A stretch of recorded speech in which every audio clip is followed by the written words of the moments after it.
Hey guys, and welcome to the Ultimate Ashe Beginner Guide for Apex Legends.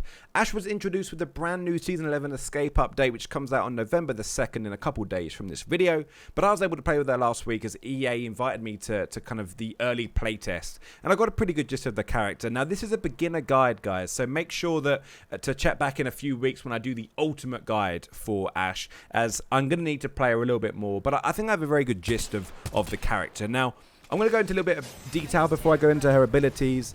The developers dived into the creation of Ashe, and I found it very interesting. The only thing that changed during her creation was her passive and her tactical. Her ultimate was barely changed. The tactical, they did say, took a few weeks to perfect. It kept being overpowered, or it was completely useless. The developers assume that Ashe will have a very strong presence in the games, and they are ready to nerf if she is too strong. I think they learned when they released Seer and the backlash from the community, but just bear in mind that I don't think she's as OP as Horizon was, which I think people glaze over, but they are ready to nerf her if they see fit. Obviously, I have played her. She is a very good legend. I'm not going to sugarcoat it, but I don't personally see her as OP. I'm not a Predator player. I'm not an insane beamer. But from my casual diamond platinum point of view, she doesn't seem OP. And the only thing that I can see being changed is her passive ability. So with that being said, let's talk about Ashe's kit. Her passive, Marked for Death. The one thing that I can see being changed. Now, it's pretty good as far as passives go, and it will only encourage third parties. When opening the map, you'll see any death boxes within the last, I think it was 30 seconds. That means if a fight is nearby and you see 4 death boxes and the shooting is still going on, it could be that there's only one person left on each team. So an easy 1v1 which you can destroy both parties. A good way to use this would be if you're gravitating towards the circle and the circle's moving in. If you see death boxes outside the ring, then you can board a patrol and catch them as they're running into the circle. However, that's not all. If you walk up to a death box, Ashe can ping remaining enemies of that squad. Now, the reason for this was answered by one of the lead legend writers. I can't remember her name, but during the developer talk that we had, she basically explained that Ashe has been on the brink of death for so long, which, by the way, she's 121 years old, that she has spent so much time unlocking and cracking the reality of death, which means she has access to special tools. So see it as her practically unlocking, as lack for a better term, death boxes. So this will ping any enemies that are left alive in that squad with the same icon as when you ping a location. So it doesn't track, it just pings where they were the minute you press the button. So that does mean that obviously you have to get there. So it's a very good tracking ability, but not as strong as Seer's passive if I'm going to compare. Now, there isn't really a good way to use this, as you should be using this all the time anyway. But if you're going up against an Ashe, you're going to want to loot and move on as soon as possible, and always assume that there's an Ashe on your heels. Now, Ashe's tactical is what I have seen been the most problematic ability on social media. No matter if it's Reddit, Twitter, whatever, people are all moaning about it. The arc snare is a very nasty tool in an already phenomenal kit. Throwing out a spinning snare that has an electric circle surrounding it, it will catch and trap any legend it connects with. It can also tether multiple legends. You don't get stunned or you don't get hurt, similar to Seer's ability. You just get slower and stuck for around 3 to 5 seconds.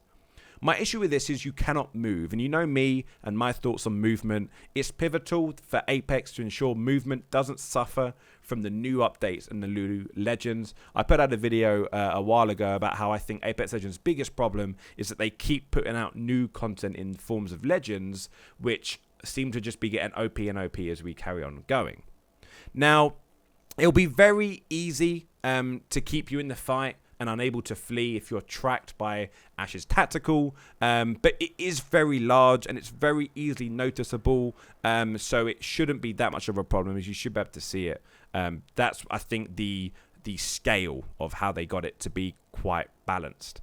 Now, her ultimate is very similar to Wraith, but you have to commit and push in one direction. So, for example, with Wraith, you can kind of not Wraith. I don't know who the hell Wraith is. With Wraith, you can kind of portal, and then you can use your tactical, and you can kind of skid away, and you can basically do like a little snake movement. With Ashe, you need to be able to see where exactly the the place you want to go is. So you have to be in direct line of sight. It is amazing to get a vantage point. In this clip right here, you can see me literally shoot and then re-maneuver to a new place to then carry on shooting. It is really good. I think it's an exceptional tool, but I do believe that it's not as OP, and I don't think it's going to attract Wraith. The whole point of Wraith is her passive is so good for escaping, and if you're a solo player Wraith, like what most I guess TTV Wraiths are, sorry to kind of paint you all with the same brush, you're going to be using that passive a lot. Now, there are not many good ways to use this, not as far as we know. We'll have to see what happens as the pros pick up Ashe and we see some more tips. But I can say that I don't see the tactical being any more overpowered as Wraiths, for example. I just don't want to be rushed by a Revenant, an Octane, and an Ashe. It sounds super scary, and I'm very not here for it. Now, I think Ashe's ultimate can go 75 meters, which is a long range. I think it's just about shorter than if you were to slide jump on an Octane pad, for example. So whilst it's far, it's not that far. As far as tips and tricks for Ashe, there aren't many. She is a very powerful legend, but right now we don't know too much more. So give it a couple weeks after the 2nd of November, and I'll be putting out a Ultimate Ashe guide once I've kind of played her a little bit more and climbed the ranks. She is powerful. She is a great addition to the team. I'm excited to see where she takes herself in the kind of Apex Legends universe. The developers have said that there are a lot of connections between her and the other legends, but we'll have to stay tuned to the updates and to the game to see what exactly they are. Now, that's all the advice I have for Ashe for right now. If I have missed anything that you've seen in trailers, I would love to know so that I can kind of get ready for the update. I hope you enjoyed the video. If you haven't, please consider dropping a like and let me know what you thought about it. For anything Apex Legends Season 11, stay tuned.